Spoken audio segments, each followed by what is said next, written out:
Alright, I swapped out the front spring hangers, the ones that I made. I didn't really make, but the factory ones that I modified to work for what I wanted them to do. I swapped those out. The ones in there now are from DIY4X4. I think they're not bad. I mean, it worked. I'm still running the factory length springs, well, super lift springs. I don't have the 52-inch springs, but these front hangers are the B52 front leaf spring hanger swap kit. I just got the hangers for it, and I think it made it a little bit better. Cleaned up the front of it. So this is what they look like. I had to take out the hitch that I had in there. It just wasn't going to work with swapping these in there, so I ended up just pulling that out. I'll cut it up and I'll use it for my transmission mounts. But so I still wanted it to be able to get pulled out from the front, or pull somebody out from the front. So the tow hooks are off of a 97 Chevy Suburban. Really any 90s, Z71, GMC, Suburban, Tahoe pickup. It's just those factory hooks off of the front. They bolted right on there. I just had to drill one of the holes for it. But I mounted them. They're angled from the factory, so I just angled them inward so that they'd line up with my little bumpers. I think it looks pretty good. Gives you something to hook onto. There's enough room so you can loop a strap up through there, and you could connect them both or just pull from one. But it was $15 from the junkyard for the pair. Cheapest thing I could find. But everything's all bolted in there. The B52 spring hangers, I mean, they're super adjustable. You can fit whatever spring you want in there. You can mount it rearward, you can mount the assembly forward.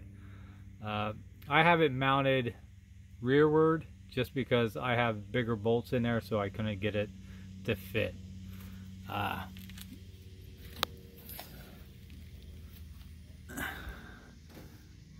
You can see the size of my bolt, so I couldn't use the offset on there because I already drilled it out to fit these bolts, so it is what it is.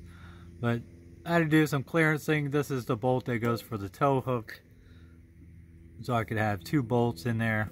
The bottom one, this is just the factory holes for the front bumper mount. My bumper's moved up, so left me with a hole that I could use for the tow hook. But it's all bolted in there. I have it moved up one on the spring mount because I was able to do it because I've already moved my shackles forward. So I was able to still keep my axle up forward. I think it's an inch forward, maybe 1.25 inches. So it's gone back a little bit, but I swapped them out because I was trying to fix the shackle angle.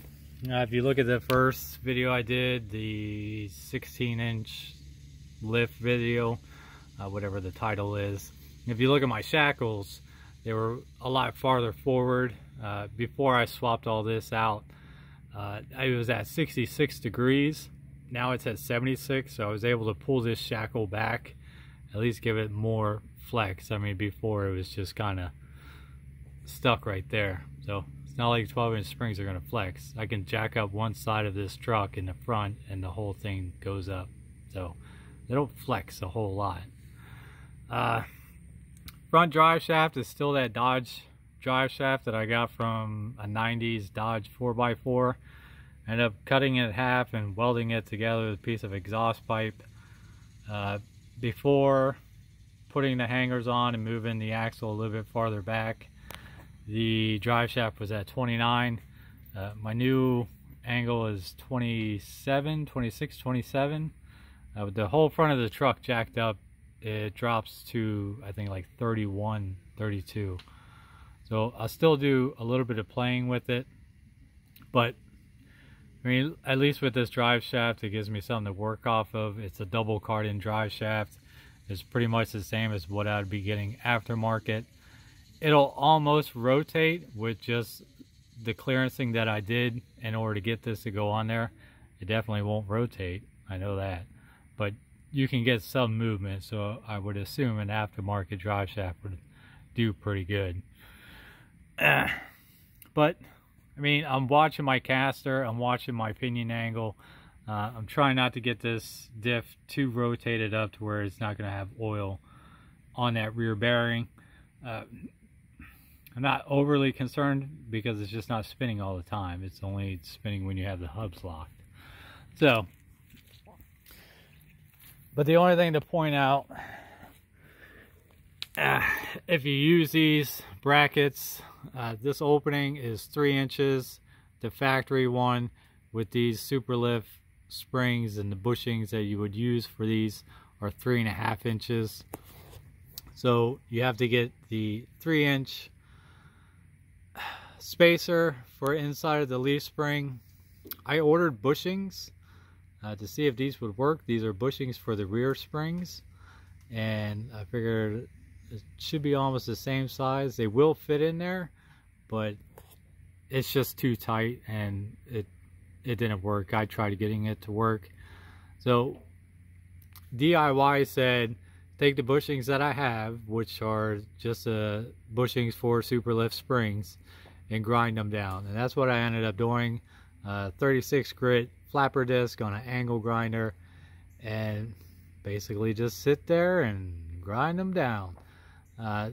These are about 5 millimeters thick. I was using a brake gauge for measuring brake pad thickness. So 5 millimeters, convert that over into standard. But that's what it took. They're still loose. I haven't tightened them down. I'm still not done. I still need to grease them. But I mean, it went in there. They couldn't give me any bushings that would fit this spring and have a small shoulder.